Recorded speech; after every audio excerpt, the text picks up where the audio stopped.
काशीपुर नाम का एक छोटा सा गांव था जहां रामलाल नाम का एक किसान अपनी पत्नी शांति और छोटे बेटे राजू के साथ रहता था। उनका पूरा परिवार बहुत ही कष्ट में अपना जीवन गुजार रहा था।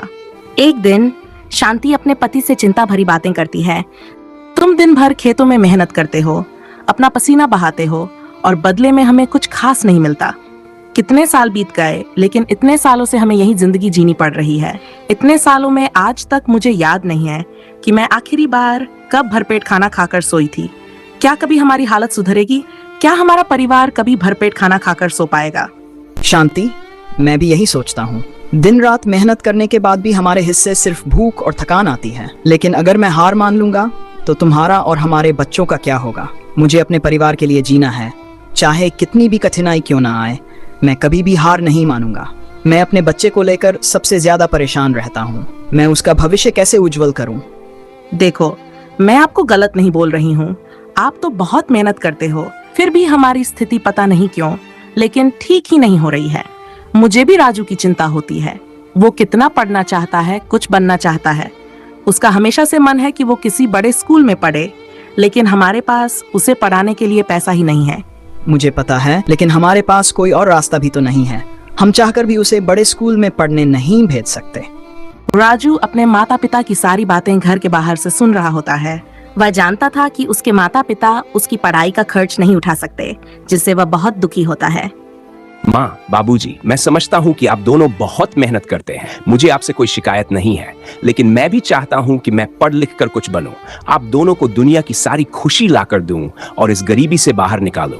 बेटा, हम भी यही चाहते हैं कि तू कुछ बड़ा बने, लेकिन फिलहाल हमारे पास इतने पैसे नहीं हैं कि हम तुझे किसी बड़े स्कूल में पढ़ा सकें। कुछ दिनों बाद फसल कटने वाली है और अगर इस बार की फसल अच्छी हुई तो हमें बहुत मुनाफा होगा। बेटा, जब तक हमारी फसल नहीं कटती तुझे थोड़ा सब्र करना होगा। कुछ दिनों बाद फसल काटने का समय आ जाता है। राजू बेटा, तू तैयार हो गया है तो स्कूल चला जा। मैं और तेरी माँ खेत जा रहे हैं फसल काटने के लिए। पापा, मैं भी आपके साथ खेत चलता हूँ। खेत के काम में आप दोनों का हाथ बटा दूंगा, इससे जल्दी जल्दी फसल कट जाएगी। और स्कूल कौन जाएगा? चुपचाप तू स्कूल जा, मैं और तेरी माँ अकेले संभाल लेंगे। ये पापा भी ना बहुत जिद्दी है। मैं भी साथ जाता तो कटे हुए फसल को जमा करके बांध देता, इससे कुछ तो जल्दी काम खत्म होता। भाग्यवान कहाँ हो तुम? जल्दी चलो, अभी सुबह का समय है। जल्दी जल्दी काम निकलेगा। तुम इतनी देरी करोगी तो कैसे होगा? आ रही हूँ बाबा। तुम हमेशा जल्दी में क्यों रहते हो? खाना तो खाने दो, या खाली पेट ही चली जाऊं? फिर मेरा मन खराब होगा तो तुम ऊपर से 4 बात सुनाओगे, वो अलग। और रामलाल और शांति खेत के लिए निकलते हैं। दोनों थोड़ी दूर पैदल चलते हैं और खेत पहुंचते हैं, लेकिन जब वे अपने खेत को देखते हैं तो उनका दिल टूट जाता है। उनके खेत पूरी फसल पहले ही कोई काट कर ले गया था, और सिर्फ उनकी ही नहीं, आसपास के सभी किसानों की फसल भी चोरी हो गई थी। हे भगवान, ये आपने क्या कर दिया? अब हमारा क्या होगा? हम पहले से ही बहुत टूटे हुए हैं, अब तो हम और भी टूट जाएंगे। अब हमारा घर कैसे चलेगा? मेरे बच्चे के सपने का क्या होगा? हमारा क्या होगा? रामलाल का अच्छा दोस्त किशन भी उसी स्थिति में था और वह रामलाल के पास आता है। यार, हमें तो लग रहा था कि इस बार समय पर बारिश हुई है तो फसल हर बार से अच्छी होगी, लेकिन इस बार तो फसल का एक भी दाना हाथ में नहीं आया।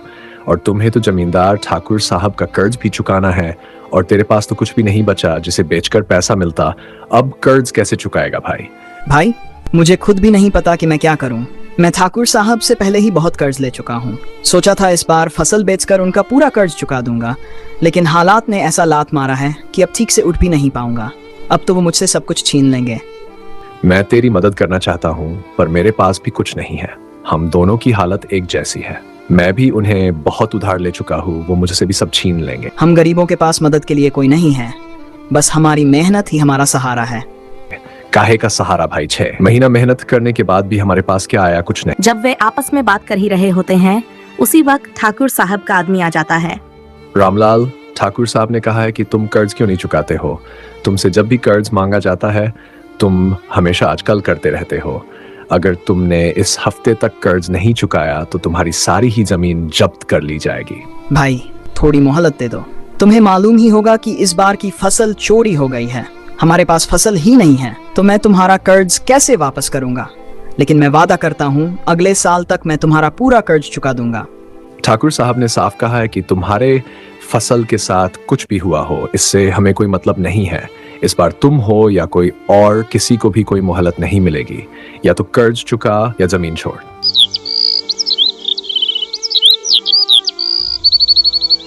रामलाल बहुत परेशान हो जाता है और घर जाता है। शांति उसे परेशान देखकर सवाल करती है, क्या हुआ आपको? आप इतना ज्यादा परेशान क्यों हैं? फसल की चिंता अब अपने दिमाग से निकाल दीजिए। जो होना था वो हो गया। अब उसके बारे में सोचकर खुद को दर्द क्यों दे रहे हैं? उस बात से परेशान नहीं हूँ। आज जब मैं किशन से बात कर रहा था, उसी समय वहाँ ठाकुर का आदमी आया हुआ था। वो बोल रहा था कि अगर हमने इस हफ्ते तक उनका सारा कर्ज नहीं चुकाया तो हमारी सारी जमीन छीन ली जाएगी। अगर हमारे पास हमारी जमीन ही नहीं रहेगी तब तो हम उनका कर्ज कभी भी नहीं चुका पाएंगे। तुम चिंता क्यों करते हो? हम कुछ न कुछ कर लेंगे। हमें हार नहीं माननी चाहिए। भगवान जरूर हमारी मदद करेगा। भगवान हमारी मदद करेगा क्या? जिस समय चोर हमारी फसल चुरा रहा था उस समय भगवान कहाँ थे? और तभी राजू अपने माता पिता की सारी बातें सुन लेता है। वह अपने माता पिता की हालत देखकर अंदर से टूट जाता है और चाहता है कि किसी तरह से उनकी मदद कर सके, लेकिन उसके पास कोई रास्ता नहीं था। मैं अपने माता पिता को ऐसे नहीं देख सकता। मुझे कुछ करना होगा, लेकिन मैं क्या करूं? पढ़ाई छोड़कर कहीं काम ढूंढूं? काम करूंगा तो उन्हीं पैसे से घर चल जाएगा। हाँ, यही उपाय ठीक रहेगा। आखिरकार राजू बाहर जाने का फैसला करता है और अपने माता पिता को बताता है, माँ, बाबूजी, मैंने सोच लिया है। मैं पढ़ाई लिखाई छोड़कर शहर जाकर कोई काम करूंगा। वहां मुझे शायद कोई छोटी मोटी नौकरी मिल जाएगी। नहीं राजू बेटे, हम तुझे पढ़ाना चाहते हैं। तू हमारी आखिरी उम्मीद है। अगर तू पढ़ाई छोड़ देगा तो हमारा सपना टूट जाएगा। बाबूजी, अभी हमें जिंदा रहने के लिए पैसे चाहिए। जब हालात सुधरेंगे तब मैं फिर से पढ़ाई करूंगा। अगर हम जिंदा ही नहीं रहेंगे तो मैं पढ़कर क्या करूंगा? शांति अपने बेटे के बलिदान से दुखी थी, लेकिन उसे ये भी पता था कि उनके पास और कोई विकल्प नहीं था। बेटा, तू अभी बहुत छोटा है, पर इतनी बड़ी बात सोच ली। मेरा दिल टूट रहा है, लेकिन मैं तुझे रोक भी नहीं सकती। माँ, एक दिन सब कुछ ठीक होगा। हमें बस थोड़ा वक्त चाहिए। राजू शहर जाकर काम करना शुरू करता है, लेकिन वहाँ उसे कई कठिनाइयों का सामना करना पड़ता है। वह एक छोटी सी फैक्ट्री में काम करता है, जहाँ उसे कम पैसे मिलते थे और काम बहुत ज्यादा करना होता था। यहाँ काम बहुत कठिन है, लेकिन मैं माँ बाबूजी के लिए ये सब सह सकता हूँ। मुझे उनका कर्ज चुकाना है। गांव में रामलाल और शांति की हालत और खराब हो जाती है। रामलाल बीमार पड़ जाता है और शांति अकेले घर संभालने की कोशिश करती है, लेकिन उससे घर नहीं चल रहा था। शांति, अब मुझसे कुछ नहीं होता। राजू के बिना हम कुछ भी नहीं कर सकते। तुम चिंता मत करो, मैं किसी के घर में झाड़ू पोछा का काम कर लूंगी। राजू जल्द ही कुछ पैसे भेजेगा और फिर हम इस कर्ज से छुटकारा पा लेंगे। अगले दिन ठाकुर साहब रामलाल के घर आते हैं और धमकी देते हैं, रामलाल, तेरे पास अब ज्यादा समय नहीं बचा है। अगर एक हफ्ते के अंदर कर्ज नहीं चुकाया तो तेरी जमीन जब्त हो जाएगी। ठाकुर साहब, थोड़ा और वक्त दे दो। आपको तो हमारी हालत के बारे में सब कुछ पता है, तब भी आप ऐसा क्यों कर रहे हैं? तुम लोग भी बड़े कमाल हो। जब फसल के लिए कर्ज मांगने आते हो तो मैं एक बार में कर्ज दे देता हूँ, लेकिन जब कर्ज वापस देने की बात आती है तो बहाना मारने लगते हो। रामलाल और शांति का दिल टूट जाता है, लेकिन वे अब भी उम्मीद लगाए बैठे थे कि राजू शहर से पैसे भेजेगा और उनकी जमीन बच जाएगी। रामलाल की तबीयत और खराब हो जाती है और अब वह काम करने की स्थिति में नहीं था। शांति अकेले घर के सारे काम देख रही थी, लेकिन उसके चेहरे पर गहरी चिंता थी। हे भगवान, अब हमें सिर्फ राजू से उम्मीद है। वो जल्दी से कुछ पैसे भेज दे, वरना हमारी जमीन चली जाएगी। मेरे पति भी बहुत बीमार हो गए हैं। अचानक एक दिन राजू की तरफ से एक चिट्ठी आती है। शांति उत्सुकता से पत्र खोलती है, लेकिन पत्र पढ़ते ही उसकी आंखों से आंसू बहने लगते हैं। माँ बाबूजी, मैंने बहुत कोशिश की, लेकिन यहाँ काम बहुत कठिन है। मुझे अभी तक इतनी तनख्वाह नहीं मिली कि मैं घर भेज सकूं, पर मैं हार नहीं मानूंगा। जल्द ही कुछ पैसे भेजूंगा। आप चिंता मत करना। आपका बेटा राजू। बेटा कितना कोशिश कर रहा है, लेकिन हमें अब वक्त नहीं है। ठाकुर साहब अगले हफ्ते आ जाएंगे और हमारी जमीन छीन लेंगे। भगवान, अब क्या करेंगे?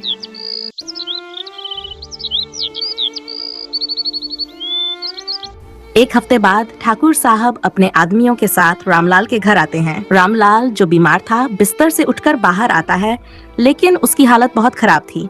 मुझे अपना पैसा जल्द से जल्द चाहिए रामलाल। मैंने तुझे काफी वक्त दिया था, अब और मोहलत नहीं मिलेगी। तेरी जमीन अब मेरी है। ठाकुर साहब, थोड़ा और वक्त दे दो। मेरा बेटा शहर में मेहनत कर रहा है, वो जल्द ही पैसे भेजेगा। तू हमेशा यही कहता है, लेकिन मुझे अब कोई परवाह नहीं है।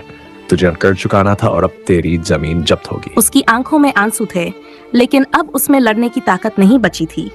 वह जमीन पर गिर जाता है और उसकी हालत और बिगड़ जाती है। शांति दौड़कर उसके पास आती है, लेकिन रामलाल अब कुछ बोलने की स्थिति में भी नहीं था।